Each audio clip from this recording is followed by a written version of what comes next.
Greetings. Excuse me, speaking with my mouth full. I think we're told when we're younger you shouldn't eat and speak with your mouth full. Anyway, let's break a few rules today. I did a live the other day on raising money. It was more about actually the mindset around raising money. Excuse the backdrop, by the way. House is being renovated, as most of you know if you've followed some of the videos. This is part of the house, which is semi-habitable. So if you're watching this and you run a business or you're starting up a business, or you might happen to be a property investor and you are starting your property investment journey, by the way, salads. Right, just so you know what I'm in for lunch. That salad is a mixed salad with rocket leaves and broccoli, sprouts. You've got some flowers in there. Yes, Dr. O eats flowers. We've got some hummus, tomatoes, cucumber. I've chopped up some celery, olives. What else have I done? Oh yeah, taken some cashew nuts, stuck them on a frying pan, just a stainless steel one, heated them up, nice and crunchy. And there's even grated vegan cheese here. If anyone tells you vegetarian eating is boring, just say to them, fuck you. Actually, it's one of the most dynamic ways to eat because you get so many colours and so much goodness. Anyway, that's not the theme of this video. This video is designed, or not even designed, I just wanted to follow up on the previous video, which was about the mindset around raising money. Hey Chris, how you doing? Good to see you, man. So, outside of me demonstrating what I'm eating for lunch here, I just wanted to follow up on a couple of questions that came in off the back of the last live, and that is, when you're talking to people and there's a block going on, you've got to deal with the block inside you first. So if you have a nervousness about talking to somebody about raising money, the main concern isn't about them or whether they've got it. Hi Ollie, good to see you. You were at yeah, of course you were at the training last week. Nice to see you. Hey bro, Chris Rao, for those of you who look him up, good friend of mine, all over the world, great speaker. Anyway, I've got to stay focused. So the biggest challenge most people have is when I'm raising money, I don't think people have got money. So the block is not the other people. The block is typically you. So I went back, if you go back to the last video, I said, ask yourself a question when it came, if you had to go get some money from somebody, if you went for £1, no problem. £2, like my friend Chris, okay, I want to go to Chris for £1, no problem. £20, no. £50, no.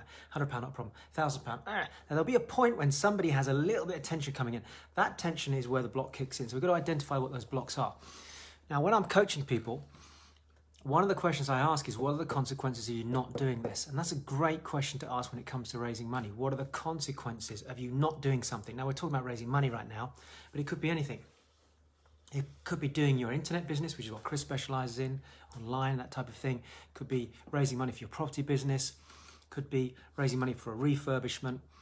So when I look at anything that I want to get through and overcome, in this case, we're talking about people having blocks with raising money, I ask myself the question, if I don't do this, if I don't raise this money, if I don't do this project, what are the consequences of that? It's a classic coaching question, which a lot of people overlook. And even when they ask it, they don't get enough leverage emotionally.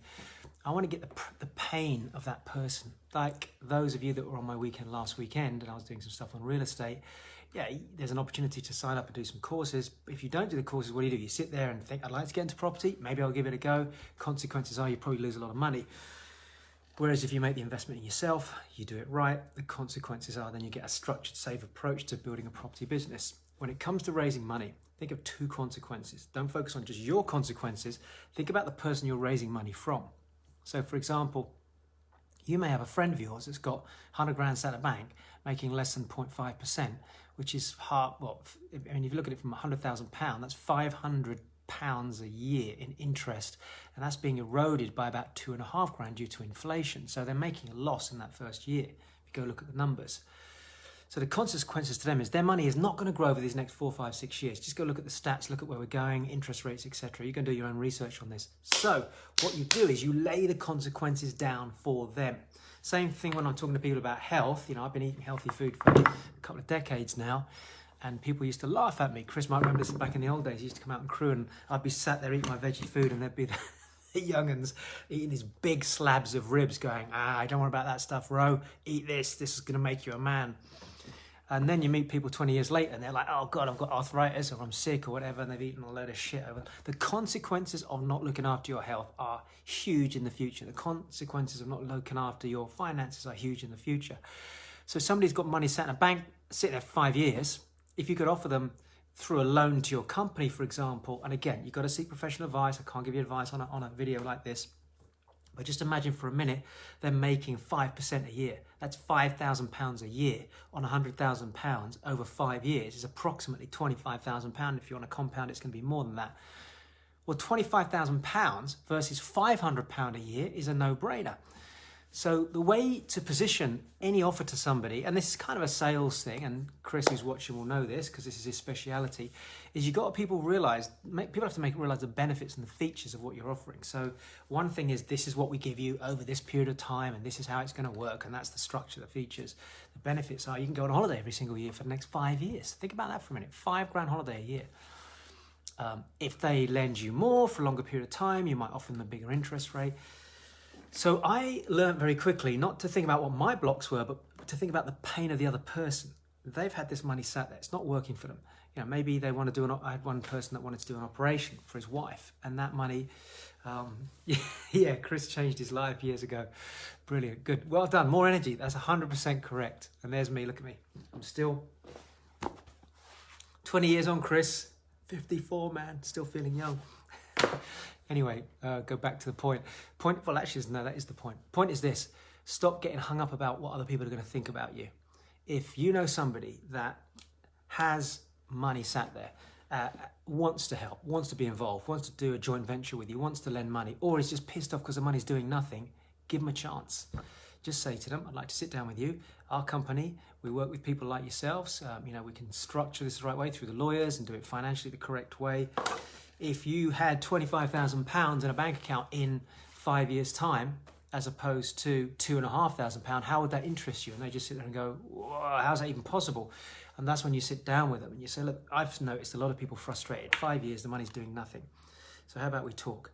Talk to them about the rule of 72. The rule of 72 simply is a formula that you divide 72 by the interest rate per year that they're making. So if they're making 1% a year, it's going to take 72 years for their money to double. If they're making 2% a year, it would be 72 divided by 2, which is whatever that is, 36 years for their money to double. So if you're offering them a higher rate through a loan to your company, as an example, you could say to them, look, if I give you 10% a year, your money's going to double in 7 years. If I give you 7% a year, your money's going to double in 10 years, as opposed to right now, it's making like 0.5%. That's 144 years.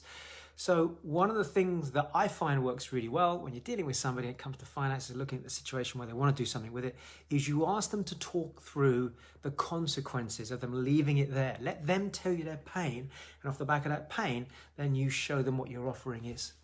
And you know, my good friend Chris, who's watching right now, travels all over the world as a speaker. He'll do the same thing with his audiences. I do the same thing with my audiences. I say, right, this is where you are, this is where you want to get to. If you don't go this way, you're going to go that way. And if you go that way, is that what you want? And I let them tell me the answer. 9 times out of 10, it's not what I want. Okay, so we've got to find a different solution. And in this case, we're talking about money. The solution is, how about you come and do a joint venture, or we do a project together, or you lend money to my business, or whatever, you sponsor my business. So often the belief, the block is not them, it's us. So we need to clear our block and then focus on what their pain is and then give them a solution to their pain. At that point there, I have spoken so long, my salad has not moved. So I'm going to finish off my salad. I've got to get back out. I've got a busy day, actually doing work outside for my house because my builders are cracking on with stuff. So I'm having a day while the kids are away, actually at the beach. Lovely to see you all. Chris, lovely to see your face online. And those of you that messaged me as well, Ollie as well. Thank you very much for sending that message. Signing off. See you on the next live. Take care.